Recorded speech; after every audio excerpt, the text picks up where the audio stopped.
soldiers on both sides were exposed to the greatest dangers when attempts were made to break the stalemate and get the armies moving again. The British and French commanders dreamt of one great breakthrough. In 1916, they planned their biggest operation yet, which would concentrate a massive barrage on just one section of the German lines, near the River Somme.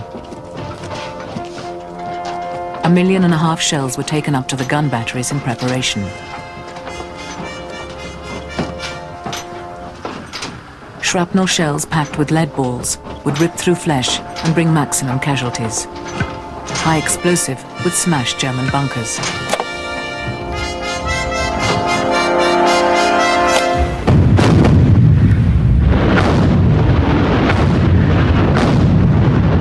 For 7 days around the clock, the British artillery pulverized the German trenches, while fresh troops waited to rush through the gap they expected to blast in the lines.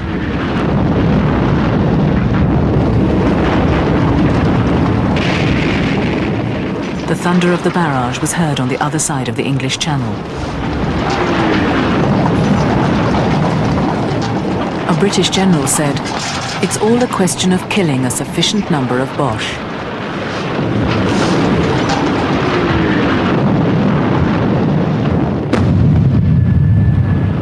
As the shells crashed above their heads, the Germans stayed in their dugouts, cut deep into the chalk.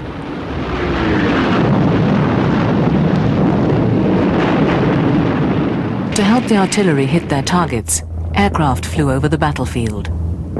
Before the introduction of radio, they had to drop messages to their own gunners. One of the pilots who flew patrols was Cecil Lewis. We'd know when they were going to fire. We'd watch and see the pop of the gun going off. We'd watch, to see the bursts of the shell falling, and it fell, and we know, was it over, was it behind, was it to the left, was it to the right, and that in that rudimentary way we ranged the guns, one at a time, and the battery had 4 guns, so it took a whole patrol of 2 hours to range those 4 guns on one objective. So you could see what a primitive thing it was, and why, in fact, it ended up by everybody just pooping off their guns for all they were worth, until the whole battlefront was absolutely one solid mass of bursting shells. It was just like a field of snow. When a shell passes close to you, there's a great turbulence of air with the shell passing, and that makes the machine jump.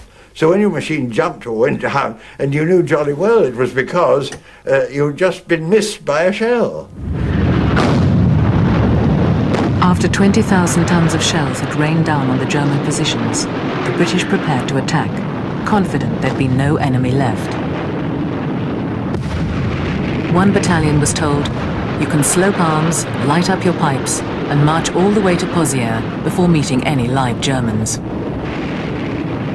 As the barrage lifted, the attack began.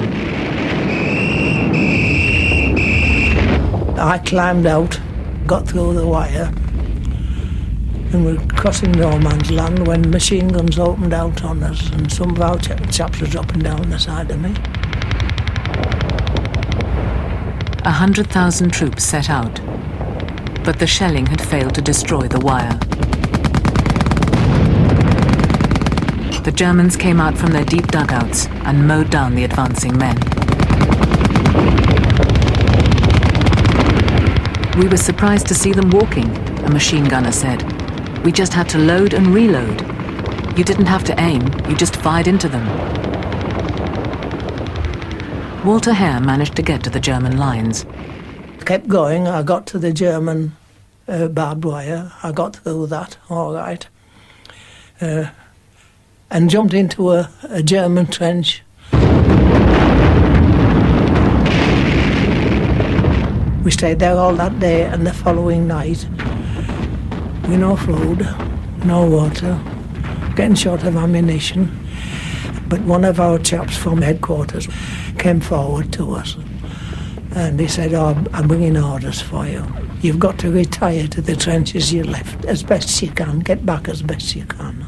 So I finished up there where I left. I think there were 230 odd casualties and we never gained a yard of ground. I'd lost a lot of my pals that we needed done. I thought how stupid it was. By the end of the first day, 20,000 Britons had been killed and 40,000 wounded. The commanders continued to order fresh attacks for 3 months, long after it was clear that a breakthrough was impossible. To the troops, it seemed their leaders were remote and out of touch. The trouble was that the people who gave these orders for the attacks were in a chateau 10 miles behind the line. Had never been to the trenches. They didn't know what the conditions were like.